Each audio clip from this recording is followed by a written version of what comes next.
Et si l'ingrédient le plus dangereux de votre alimentation n'était pas le gras, mais le sucre, on le retrouve partout, dans les sodas, les pâtisseries, les céréales du petit déjeuner, les sauces, les yaourts et même dans certains aliments salés. Pourtant, consommé en excès, le sucre peut avoir des conséquences importantes sur notre santé. Dans cette vidéo, nous allons découvrir les 7 principaux méfaits du sucre et surtout comment réduire sa consommation sans frustration. N'oubliez pas de vous abonner et de laisser un like si ce type de contenu vous intéresse. Il favorise la prise de poids. Le sucre apporte beaucoup de calories, mais très peu de satiété. En boisson, ça descend facilement, presque sans y penser. Les calories liquides passent souvent sous le radar de la faim. Votre cerveau les comptabilise mal, donc la sensation de satiété reste faible. Résultat, l'apport calorique grimpe sans que vous ne mangiez moins. Un seul soda d'environ 200 kcal se boit en quelques minutes et vous laisse prêt à manger comme d'habitude. Ces calories liquides s'ajoutent au total quotidien. À l'intérieur, le sucre arrive vite dans le sang. Sans fibres pour freiner, l'absorption est rapide et l'excès est facilement redirigé vers le foie. Avec le temps, il est transformé et stocké en graisse. Une partie circule sous forme de triglycérides, une autre s'accumule dans le foie et beaucoup finissent autour de l'abdomen. C'est souvent là que la graisse s'installe, au niveau du ventre. Les signaux métaboliques s'émoussent, les triglycérides montent et vous ne vous sentez pas plus rassasié pour autant. À long terme, un excès de sucre favorise le stockage des graisses, surtout au niveau du ventre. Il augmente le risque de diabète de type 2. Lorsque nous consommons beaucoup de sucre, notre corps produit davantage d'insuline. Avec le temps, les cellules peuvent devenir moins sensibles à cette hormone. C'est ce qu'on appelle la résistance à l'insuline, un facteur important du diabète de type 2. Troisième effet caché. Il abîme les dents. Les bactéries de la plaque se nourrissent du sucre des boissons et produisent des acides qui attaquent l'émail dès les premières gorgées. Contrairement au sucre d'un fruit entier lié aux fibres, ici, le sucre est libre et disponible, offrant un carburant immédiat aux bactéries buccales. Elles fermentent ces sucres et libèrent des acides qui abaissent le pH dans la bouche en quelques minutes, fragilisant la surface minéralisée. En dessous d'un pH critique d'environ 5,5, la déminéralisation commence. Le calcium et le phosphate quittent l'émail. Chaque gorgée déclenche une fenêtre acide d'environ 20 à 30 minutes. Un verre sucré plus un chrono. Et le compte à rebours commence. Si vous sirotez lentement, chaque petite gorgée réinitialise ce compte à rebours, maintenant l'émail sous attaque pendant de longues périodes. Au début, cela se voit par des taches blanches crayeuses, premier signe de déminéralisation. Puis des cavités apparaissent si l'exposition se poursuit. Résultat, un risque accru de caries et de problèmes dentaires, amplifié par la fréquence de consommation. Quelques gestes protègent. Utilisez une paille pour réduire le contact avec les dents de devant. Se rincer la bouche avec de l'eau après la boisson pour diluer et aider à neutraliser les acides. Évitez de vous brosser immédiatement. Attendez 30 à 60 minutes, le temps que la salive remonte le pH et commence la reminéralisation. Un dentifrice au fluor renforce l'émail et aide à réparer les lésions précoces.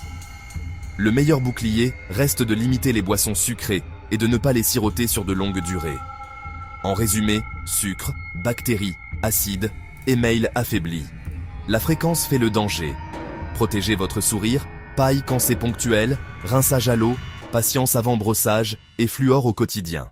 Quatrième, méfait caché, une alimentation riche en sucres ajoutés accroît le risque d'hypertension, de triglycérides élevés et de maladies cardiovasculaires. L'excès de sucre est transformé par le foie en particules riches en graisse, ce qui fait grimper les triglycérides dans le sang. Ces graisses favorisent la formation de petites particules de LDL denses, qui s'infiltrent plus facilement dans la paroi des artères. L'endothélium s'irrite, l'inflammation s'installe et les vaisseaux se rigidifient, altérant la circulation. Résultat concret, la pression artérielle tend à monter, signe d'un cœur sous contrainte. À chaque battement, le cœur doit travailler plus fort pour pousser le sang à travers des artères moins souples. Les études observationnelles montrent qu'une consommation élevée de sucres ajoutés est associée à plus d'hypertension, à des triglycérides plus élevés et à davantage d'événements cardiovasculaires. A l'inverse, réduire les sucres ajoutés peut abaisser les triglycérides et la pression artérielle en quelques semaines. Remplacez les sodas et thés sucrés par de l'eau, du café ou du thé non sucré pour alléger la charge sur vos vaisseaux. Protéger votre cœur commence par diminuer les sucres ajoutés. Un pas simple, un impact majeur. Le fructose en excès ne fait pas que sucrer. Il surcharge le foie. Boissons sucrées et produits ultra transformés en sont les principales sources. Au foie, le fructose contourne plusieurs garde-fous métaboliques. Il est rapidement transformé en graisse, la lipogenèse de novo.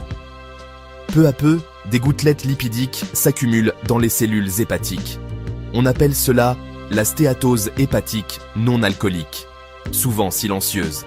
Pas de douleur, peu ou pas de symptômes au début. En parallèle, les triglycérides et les particules VLDL peuvent augmenter.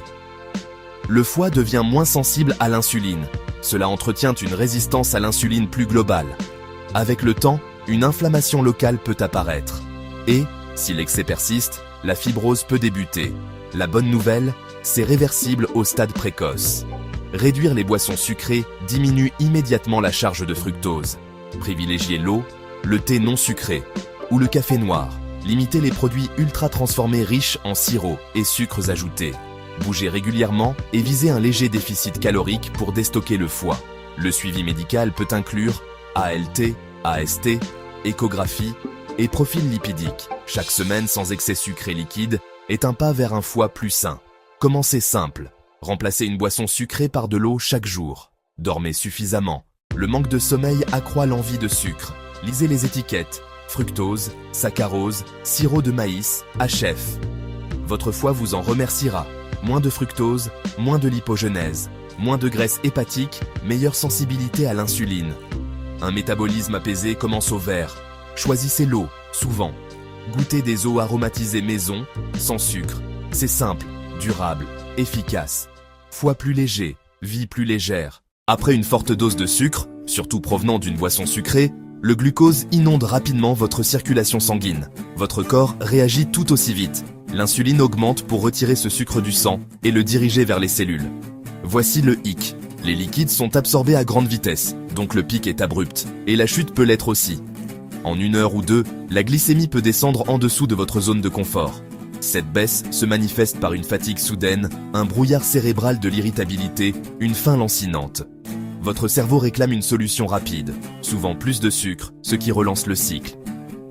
Si votre foie est déjà surchargé par des apports fréquents de fructose et que vos cellules sont moins réactives à l'insuline, ces montagnes russes peuvent être encore plus prononcées. Ajoutez de la caféine à une boisson sucrée et vous pourriez monter plus haut, puis chuter plus brutalement. Une énergie stable provient de courbes plus douces, pas de grands pics. Commencez par le levier le plus simple. Remplacez une boisson sucrée par jour par de l'eau plate ou du thé non sucré. Vous ralentirez le pic, atténuerez la chute, ferez de la place pour une concentration plus claire et des humeurs plus stables. De petits échanges adoucissent le parcours. Des journées plus sereines commencent dans votre verre. Quand le rush de sucre s'estompe, un problème plus silencieux peut persister, la lente combustion de l'inflammation. Les régimes riches en sucres ajoutés sont liés à des niveaux plus élevés de marqueurs inflammatoires. La CRP, l'IL-6, le TNF-alpha. Pourquoi ? Les pics rapides de glucose. Les poussées d'insuline stressent les cellules. L'excès de fructose qui arrive dans le foie, accumulation de graisse. Accumulation d'acide urique alimentant le stress oxydatif. Les habitudes sucrées peuvent aussi déséquilibrer le microbiome intestinal, relâchant la barrière intestinale. Les endotoxines s'infiltrent dans la circulation sanguine. Avec le temps, ces étincelles s'accumulent, mais le sucre n'est pas le seul coupable.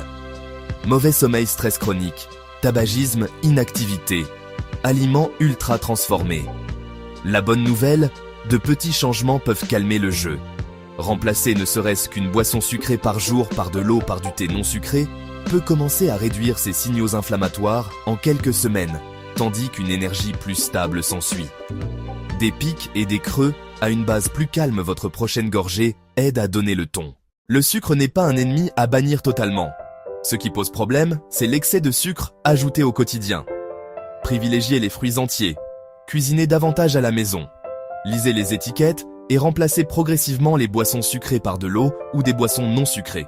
Si cette vidéo vous a appris quelque chose, laissez un commentaire en indiquant quel méfait vous a le plus surpris. Merci d'avoir regardé cette vidéo, prenez soin de votre santé et à très bientôt pour un nouveau contenu.